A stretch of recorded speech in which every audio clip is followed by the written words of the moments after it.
G'day guys, Elvin here from Adventuring Paths, and I have packed up the family into the car again and we're hitting the road, and this time indefinitely once again. If you're a regular viewer, you'd know we spent about 3 years travelling around Australia from 2019 to 2022. I spent the last couple of years at home in Hervey Bay. We've decided, nah, that's enough, we need to get back on the road, so we're doing it. But this time there's a big difference. Apart from the fact that we have a new car, we also have got no caravan. Unfortunately, as we were getting ready to leave, our caravan was written off only from about 3 weeks from our deadline to leave.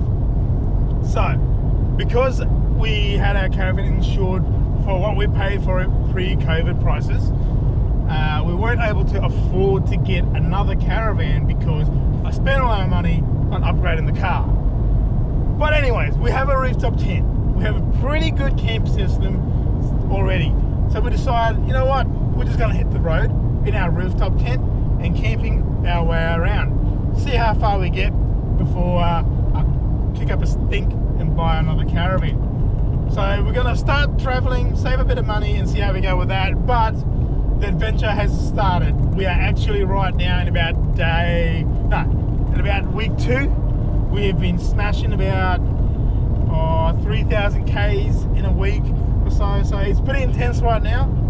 It's the school holidays. We are traveling with some friends of ours, and once the school holidays are over, they're going to go back home and we're going to keep on going. So far we have gone from Hervey Bay, our home, through outback Queensland. We've done Emerald, Longreach, Winton, and then after that we've been smashing out the Ks to get ourselves to Alice Springs, which is where we are right now. Coming up, we are gonna be going to Uluru with our friends, Cooper Pedy with our friends, and after Cooper Pedy we split ways. They go back home to Hervey Bay. We motor on down, catch the Spirit of Tasmania over to Tasmania, of course. We loved it there so much. Long time viewers would know. We spent about 10 months in Tasmania back in 2020 when we were locked down from COVID in Tasmania. We had such a great time. We'll put it top of our list to go, and lucky enough we've managed to get ourselves a nice little work contract in Hobart. So we're going back to Tassie. Can't wait for that. But for now, let's go exploring, take it back to where we started from Hervey Bay to Emerald. Joining us in this video is the Marsh family and the Eckhart family. They are long-term friends from Hervey Bay, and they have also contributed heavily to the footage used in this video. So thank you guys for that. Well, we started off our life on the road with a big day on the road. Some 650 kilometers from Hervey Bay, our home base, to Emerald, where we stayed at the Big Fall Lake Marabou Holiday Village. The next day in Emerald, we checked out the Sunflower Parade, which also hosted some nice, cool old cars.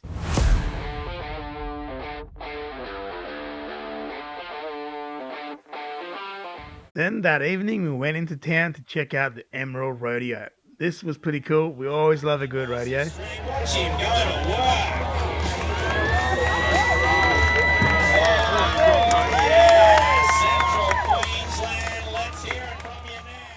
The next day, we were back on the road heading to Winton.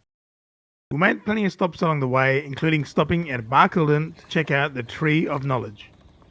If you didn't know, the Tree of Knowledge is a heritage listed tree, a ghost gum, 200-year-old ghost gum that was poisoned and killed in 2006. Since then, it's been replaced by a replica and an art installation. It is also famous for being known as the place where the Labour Party of Australia made its start. We stayed in Winton for a few days and based ourselves at the Winton Wanderers Caravan Park. This proved to be a great little base to help us explore the surrounding area. There was plenty of drive-through sites and loads of room for the kids to run around, and the amenities were spot on. We even encountered some nighttime visitors. Alrighty, finally we are on our way to the Age of Dinosaurs Museum here in Winton. Boys, are you excited to see some fossils? Yes, Daddy! Yeah, baby. This is turning out to be a really good trip. The weather has finally come good for us. It's exciting times. Let's go and see what this Age of Dinosaurs is all about.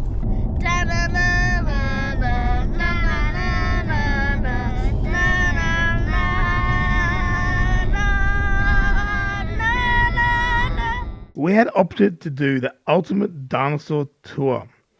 This included a tour of the laboratory, a tour of the collection room, and a ticket to the March of the Titanosaurus exhibition. All this cost us $210 for a family of 2 adults and 2 kids. In the end, we think that this price is worth it for the experience. This is something you definitely want to do at least once, and especially if you're into dinosaurs at all. This is what our 7-year-old Jaden had to say about it. I liked seeing the dinosaur fossils and seeing their footprints and liked their names too. It was all very exciting. After finishing up at the Age of Dinosaurs Museum, we headed back into town and checked out the musical fence.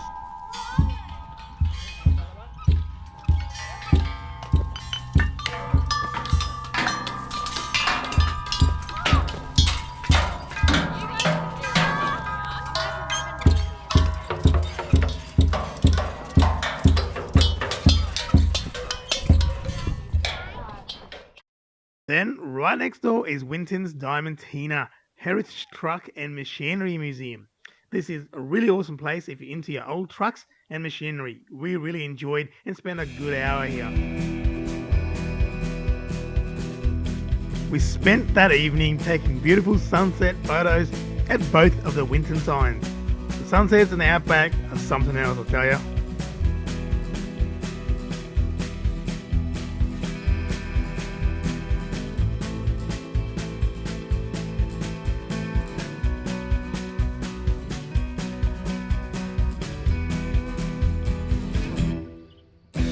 The next day we were off fairly early. The mission for the day was to check out Bladensburg National Park. Not too far away from Winton, Bladensburg National Park covers some 85,000 hectares and can be accessed by some fairly decent dirt roads.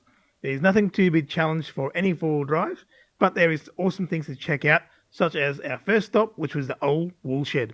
Now, Bladensburg was only gazetted as a national park in 1994, so the buildings left behind give a fairly good idea of the recent station life. However, there is remnants of buildings dating back to the 19th century, as Bladensburg was one of the first sheep stations around Winton.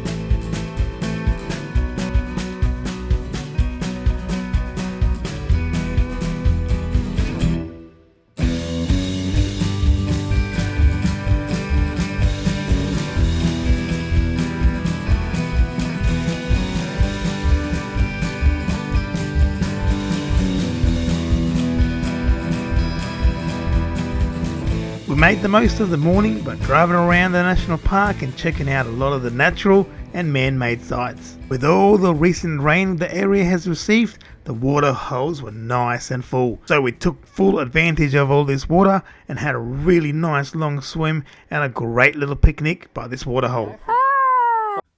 The next day we were all packed up and ready to leave Winton, but not before a visit to the Waltzing Matilda Centre.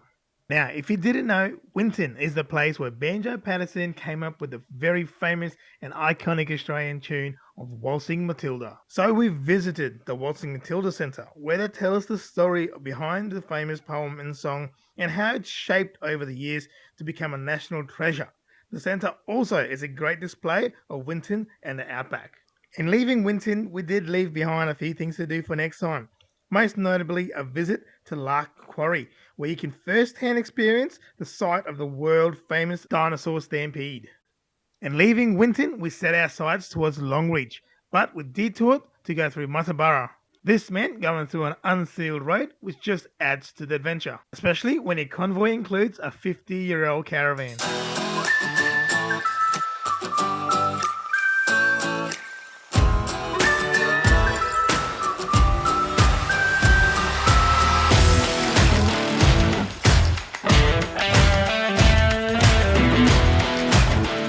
Well, the old girl Millie did a real good job of the dirt roads, even doing better than the new caravan.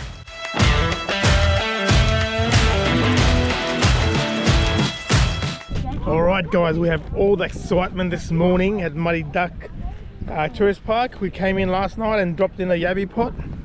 There are some free ones here you can use. And hang on Jaden, wait. So we've brought the whole troop of kids around here today. And we're going to pull them up and see what we got. Right, mate, pull it up. Pull it up. Slowly, Mike. Does it feel heavy? It feels heavy. Not slowly, just pull it up. Quick. My shoes is boggy. Whoa! Whoa! We caught one! We caught one! Yeah, we got one! Yellow red! Look, look, look! Whoa, we caught one! No Alright, way. who's gonna get it out? Me! We just do this. Move, Jaden. And that is a big one. Holy heck. Is that a keeper? Yes, Yes. they're all Yo, we got him! Alright, this is our first yabby we've caught. Hey Jaden, she's a big one. Wait on me. Yo, me. Can I pick it up on the back? Can I pick it up? Hang on, look at how close it's getting to me. Look at how close his claws are getting to me. See that? Don't worry about Jaden. He's a big crab expert, so he'd be nipping. So you gotta get it right at the top of his hard bit. He'd be like nipping. You gotta be quick too. Like ghost crab. Alright, chuck it back in. We'll leave that guy here. Here, hold on to that.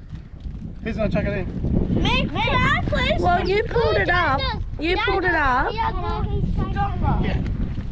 Come down here. You pulled it up. Maybe we let somebody else have a go. Mary, with all your might. Don't worry, we can always just pull it back out and chuck it again. Righto, Mary. Dad, don't forget to Like this, close and go it. like this. Are you left-handed or right-handed? Come Left-handed. Right. Hold this to the top. Like this. Let me just check the spots it is. Yep, righto. With all your might. Big one. Oh, good job. Wait, Indy. Huh. Okay, let's go. Got it, guys. Jaden, let's get it. That is absolutely monster. Alright, chuck it back in the bucket. Now let me carry the bucket so we don't drop it. Are we gonna eat it? Yeah. Try and cook it. What is it? Go, go. Hold on, yeah, good job. Don't drop them.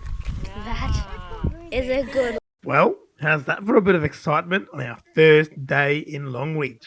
After this, we headed into town to check out the Australian Stockmans Hall of Fame. Here, we had purchased the Stockmans Experience package at a cost of $270. It included an entry to the museum, the Stockmans live show, cinematic experience, and an Unsung Heroes gallery. The centre pays tributes to the explorers, overlanders, pioneers, and settlers of the outback Australia. It is a big and cool place to explore with an interactive audio guide, which is awesome for the little kids. But by far, the fan favourite for us was a live show.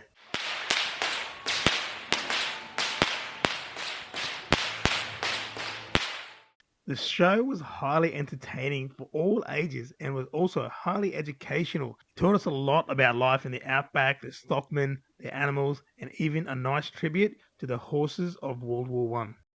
Alright, we're about to cook up some yabbies. We ended up with 6 yabbies and we caught 1. The rest were given to us. So all I've done is split them in half and clean them out, and we've just chucked in some onions.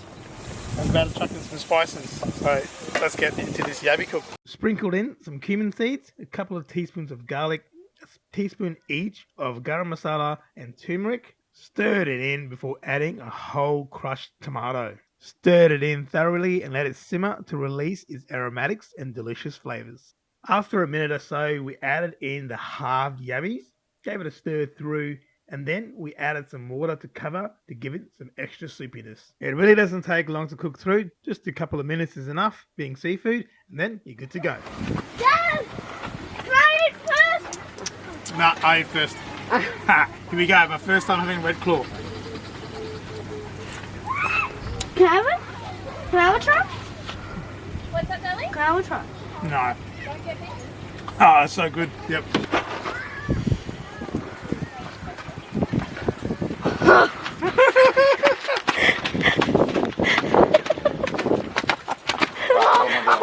Grab one. Grab one. Jaden approved. He knows food that well. Good. Yeah? Oh, you can Tastes like crayfish. get Alex's reaction. Sensational. It's full-bodied. With hints of Thompson River. Hints of mud. And, no, it's lovely.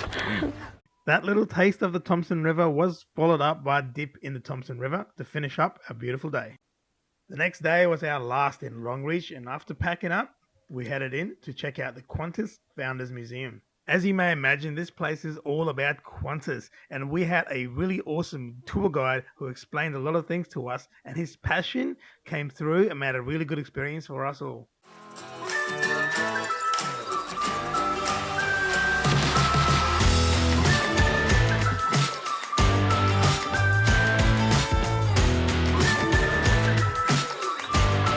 At the end of Longreach, well, we had to say goodbye to our mates, the Marshes, as they made their way back home to Hervey Bay. Thank you guys for being such awesome company on this trip with us. We can't wait for our next trip together. For the Eckards and us, however, we had a mad mission ahead of us to make it from Longreach to Devil's Marbles in just 2 days. We've already had half a day here at the Qantas. We actually thought we were okay, and we even took the time to explore Mary Kathleen. And this is where we learned that the road ahead of us was flooded and only open to traffic at certain times. By the time we realised we had just enough time to make it there before the road closed until the next day. So please join us in the next episode to see if we make it through our plans to explore the Devil's Marbles, Alice Springs and the McDonnell Ranges. Thank you very much for watching. I hope you enjoyed the video. Please don't forget to like and subscribe if you think it's worth it. Thank you very much. I'll catch you on the next one.